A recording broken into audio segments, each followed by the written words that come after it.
Dilly ding dilly dong! What is up, everyone? I am Aza Whitnall, and this is Aza World Sport, where I discuss various different stories, topics, and issues from within the world of sport, but predominantly football, or if you're American, then soccer.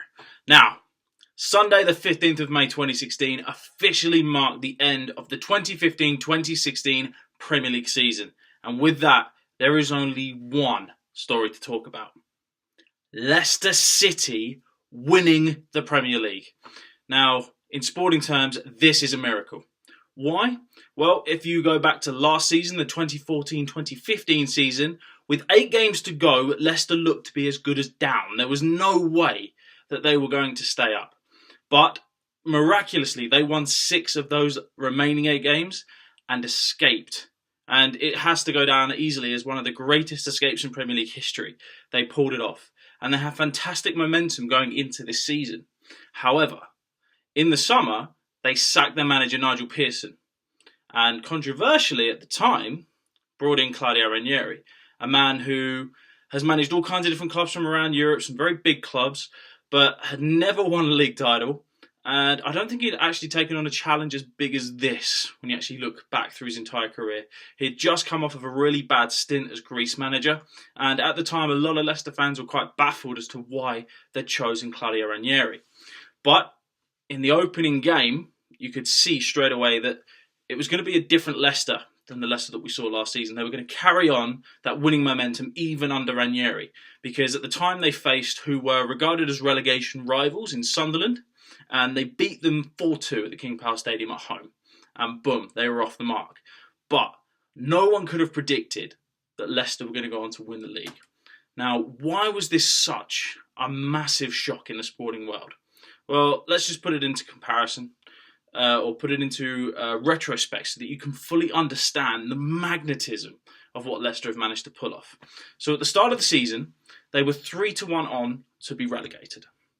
They were 17th out of the 20 Barclays Premier League teams, favourites to win the Premier League, at a whopping 5,000 to 1.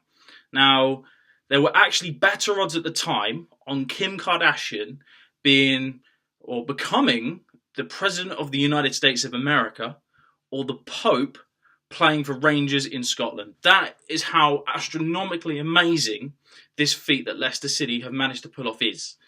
Now, it's not just them as a team and the whole story of a club that is so remarkable, but it is also the story of certain individuals. We've said about Ranieri and the fact that he's never really won a league title. He was in charge of Chelsea previously in the Premier League, but he was sacked by them, even though he finished second with them in the league, because Abramovich believed that he was never good enough to win a league trophy. What makes the win that Leicester have just produced so sweet is the sheer fact that on the final day of the season, Ranieri got to go back to Stamford Bridge as a Premier League winner, Premier League winning manager, and he actually got a guard of honour onto the pitch. So, from his perspective, that's what you call, life going full circle. To go from being sacked because you're not being told you're good enough, all the way through all these other jobs where he just couldn't quite win the league.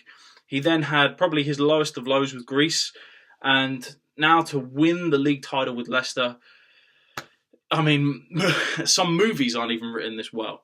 But there's also players that, again, have come from nowhere. If you look at Riyad Mahrez and N'Golo Kante, 2 absolute figureheads for Leicester this season in midfield, they, only a couple of years ago, they were playing in the lower leagues in France.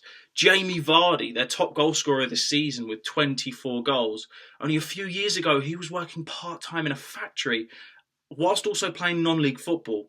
So it just shows you, and I think this could have a real effect on football moving forward, that even if you are in the lower leagues, you should never, ever give up hope. But that isn't just if you've started off at the lower clubs and come up. If you look at Kasper Schmeichel, for example, he wasn't good enough for Manchester City.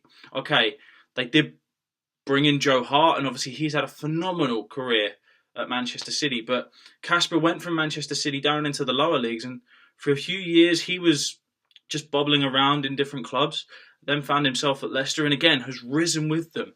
Danny Drinkwater, another prime example. He was at Manchester United and again, deemed not good enough for Manchester United, had to go down into the lower leagues, ended up going between a couple of clubs before ending up at Leicester.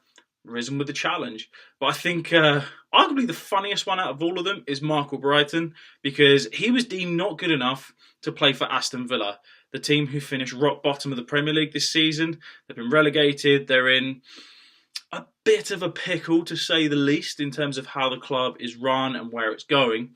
And again, he's completely turned his career around. He's won this league title with Leicester. So if you look around this entire team, there are just incredible, incredible stories. Now, I touched upon how they really got the season off to a fantastic start by beating Sunderland on the opening day. But you can really look at some other key games throughout the season. If you look at October, just after they'd suffered their first defeat to Arsenal, they then went 10 games unbeaten, winning 8 of those games. They were 2-0 down at Southampton in that month as well, and come back to draw 2-2. Just before the Arsenal game, they were 2-0 down at home to Aston Villa. And this was after making such a good start to the season, where a lot of people generally thought, okay, yeah, having a good time, but the bubble will burst. And with 18 minutes to go, the bubble really did look like it was going to burst. But they managed to win that game 3-2. And I think that was the moment that really kicked in, and everyone thought, okay, maybe Leicester aren't going to struggle this year. But again, even after that Arsenal defeat, even after that Villa comeback, that Southampton comeback, no one could have predicted what was going to be coming further on in that season. You get to February time, they're still right up there. They absolutely destroyed Manchester City in their own backyard at the Etihad Stadium, winning 3-1. An early goal from Robert Huth, and then 2 fantastic goals from Riyad Mahrez, sending Leicester top. And from that moment on, you could just see they had this determination. Something changed within them, where they almost truly believed that they could win this Premier League, although they weren't actually giving anything away.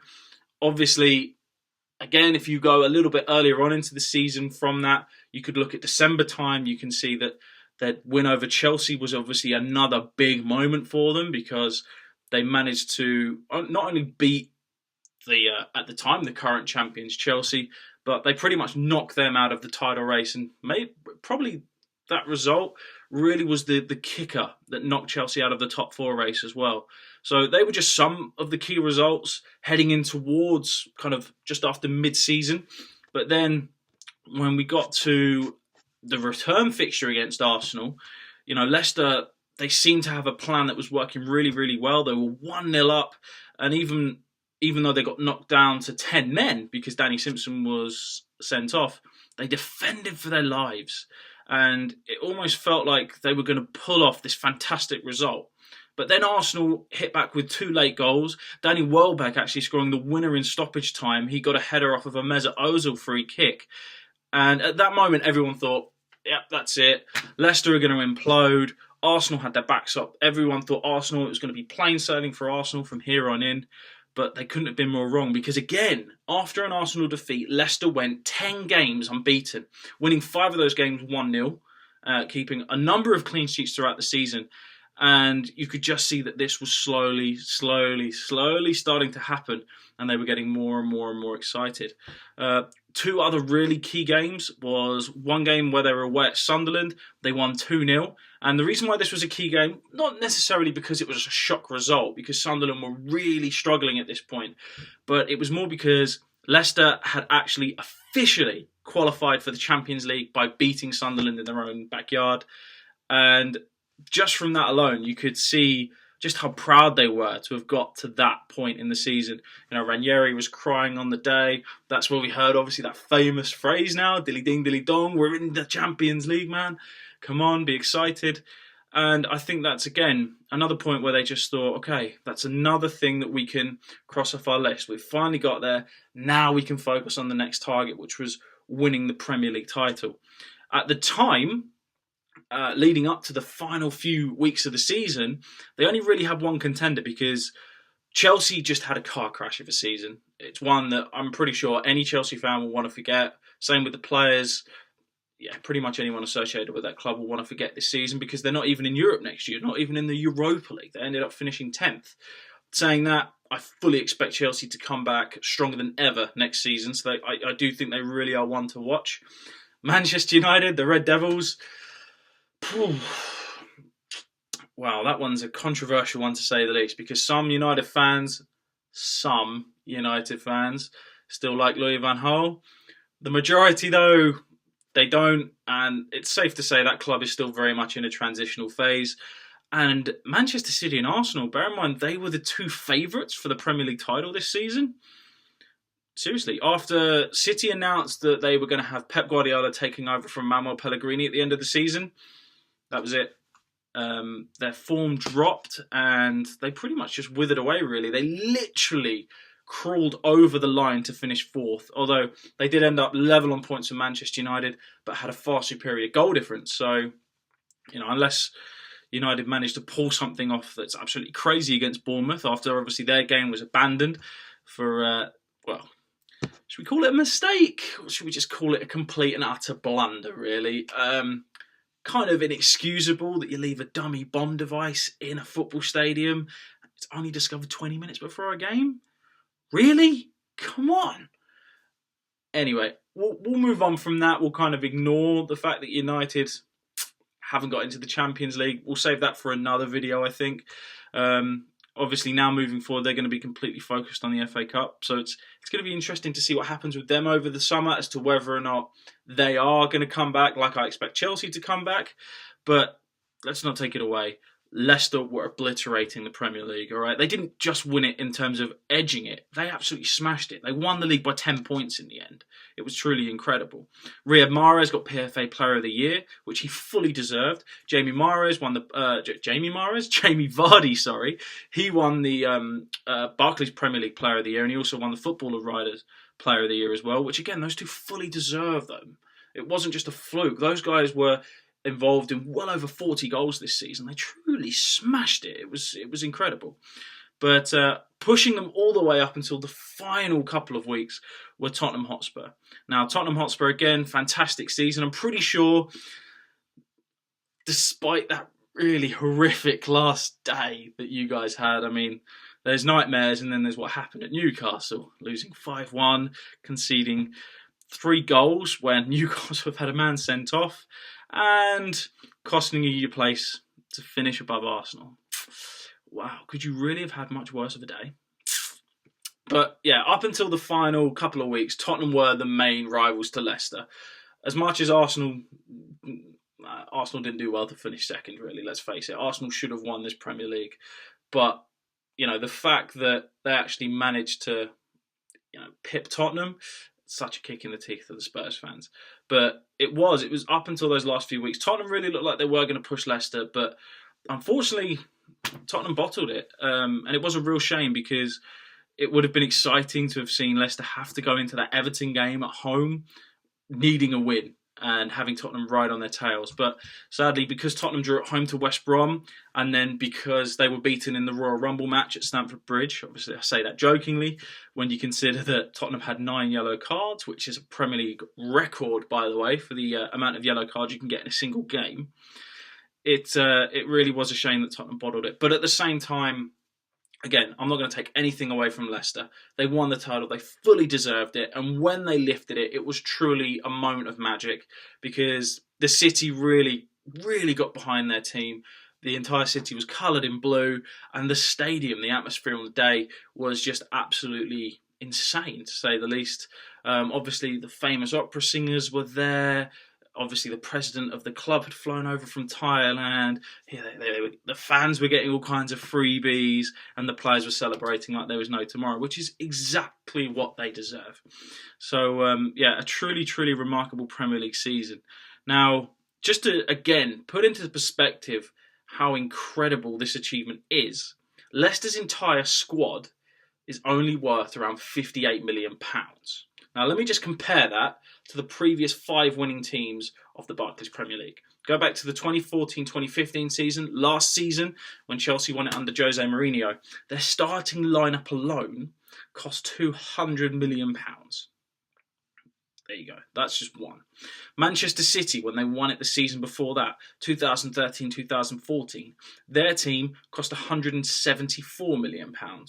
Manchester United, in Sir Alex Ferguson's final season as manager, in the 2012-2013 season, they won it with a team worth £158 million.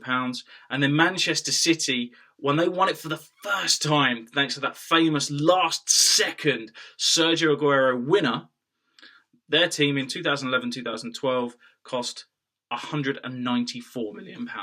So again, that just puts it into perspective as to how incredible this story is. In sporting terms, it's safe to say that this is a miracle.